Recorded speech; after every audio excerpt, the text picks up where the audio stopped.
Hey everybody, it's Norris with the Norris Group. It is February 22nd, and when it comes to iBuyers like Zillow and OpenDoor, how are you feeling? That and much more as we cover the biggest headlines in real estate.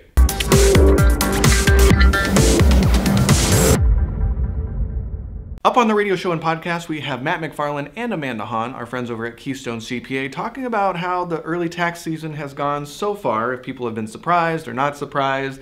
Everything from alternative minimum tax to safe harbors. What are real estate investors expecting when it comes to the new tax laws? Is it benefiting them, especially here in California, with some of the write-offs not being exactly what people thought? Don't miss the radio show and podcast this week. The NAHB reported construction on multifamily homes is beginning to stabilize, decreasing slightly by 2% to 379,000 units. Mortgage applications increased 3.6% from last week, according to the MBA. The National Association of Realtors reported a 1.2% decrease in existing home sales in January, and mortgage rate decreased again at 30-year rates are now at 4.35% and 15-year rates at 3.78. I got to go to the International Builder Show at the National Association of Home Builders event in Vegas this week. Yes, I actually drove through the snow. It was very strange to see snow falling on the Strip, and then the next day driving back to California, the desert was full of snow. It actually stuck. It was actually very beautiful and cool and strange all at the same time. Trends I saw at the Builder Show, to be honest with you, I don't always know what I'm looking at when it comes to construction, and some of them are obviously aimed at very high-end homes, but there are some LED lights and shower heads. Kohler had one of the most magnificent displays I've ever seen, and it was very entertaining to watch salespeople talk about bidets that apparently are going to be becoming popular in the one-piece toilets that the consumers seem to be liking. But lots of smart tech, enabling of smart devices inside and outside the home, lots of construction materials. It was a great experience. I'll be sharing more about that next week when I get to process it all. It's not rent control, but it sure feels like it in a way. A new ordinance in Glendale, California is requiring landlords to pay a relocation fee if they increase their rent more than 7%. 75% of Glendale's residents are renters, and more than half of them spend more than 35% of their income on rent. The policy is set to go into effect next month, but unlike the Los Angeles' rent stabilization ordinance, it does not put a limit on how much the landlords can raise rent. Council members are arguing that the relocation fee, which escalate depending on how long the tenants have lived in a building, could deter landlords from hitting longtime residents with unaffordable rent increases. Landlords argue it would hurt their business, and renter advocates said that the measure did not go far enough. So everyone's got an opinion. I have a feeling those that watch our channel, I know what your opinion is. According to a new report from home improvement network site Porch, lots of people are choosing not to work with a real estate agent while buying a home, even though the benefits of working with one are abundant.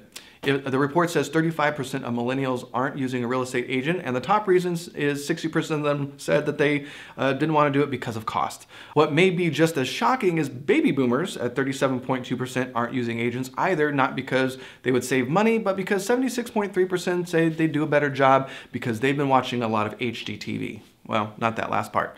Same went for Gen Xers who chose not to work with an agent. 58% do so for the same reason.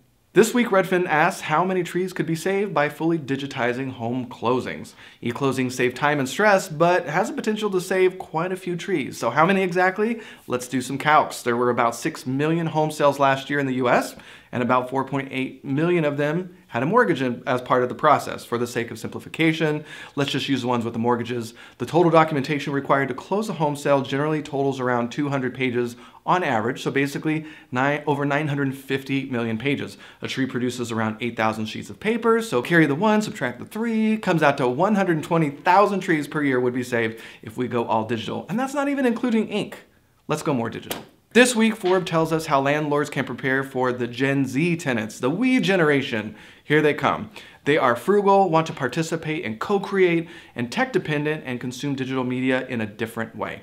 With the oldest individuals in Gen Z entering their 23rd year in 2019, this generation represents the next wave of renters. This generation is unlike any we've seen before, and their demands surrounding rental properties and the amenities that are included will just be a tiny bit different. As real estate trends start to take shape for the coming year, property investors and landlords would do well to take a look at how those trends may affect their rental market. Understanding their needs can mean the difference between a vacant property and a profitable one in the years ahead, and some of us are just struggling whether or not to do anything in the smart technology space. I'll be writing about more on that in the coming weeks, so wait for that. Zillow says its home buying and selling business is going to generate an annual revenue of $20 billion within 5 years. A surprising move that will lead Zillow down an entirely new path as a company, considering at iSurvive Real Estate just a few years ago, they announced that it was never their intent to get into the iBuyer space. So they are going in a totally new direction, and at first their stock holders were not too happy about it. So we're going to have to wait to see about this. The company will pin its future on Zillow Offers to hit that $20 billion in revenue in 3 to 5 years from the home segment. It would be quite a feature considering that Zillow only brought in $1.3 billion in revenue for all of 2018. So that is almost a 20-fold increase.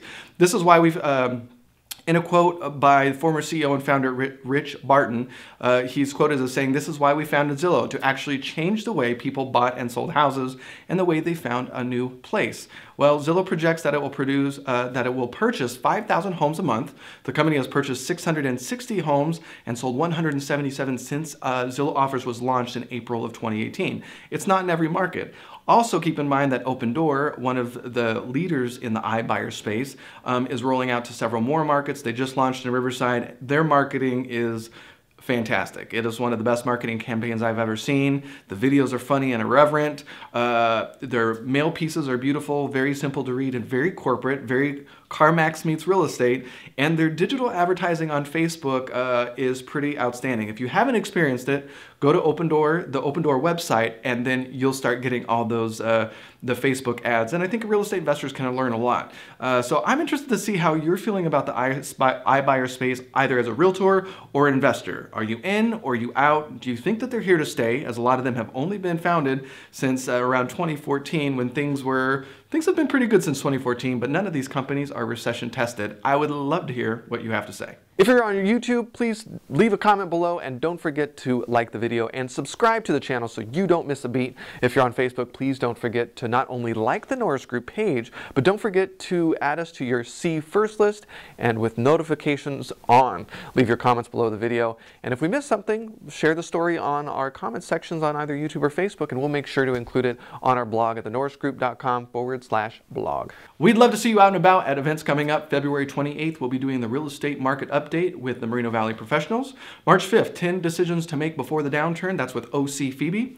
March 6th, Bruce will be doing a real estate market update with the Inland Valley Association of Realtors, followed by just a few hours later at the Fox Theater. He'll be joining the likes of Christopher Thornburg at the Fox Theater with Lance Martin and the crew at Coldwell Banker Town and Country for the annual event they do there, which is always very interesting. You'll have to check that out. March 11th, 10 decisions to make before the next downturn with LA South RIA. March 13th, we'll be doing that same talk up in Sacramento at NorCal RIA. And finally, March 20th, you'll catch me doing innovation in real estate marketing with the Black Inland Empire Real Estate Investment Club. And of course, you can check out all those events at thenorrisgroup.com under the training tab. All of our live events are listed there. For more information on hard money, including fix and flip, buy and hold, and new construction in both California and Florida, yes, we can help you 1031 exchange. And hopefully you've checked out our more awesome rates. 9.9% is the most expensive flip program we've got. And if you've got some experience, we do a really good job giving you just the right price. For more information on note investing with trust deeds and mortgages, check out the Norris Group and hit that Invest tab. With that, have a fantastic weekend, and we'll see you next week.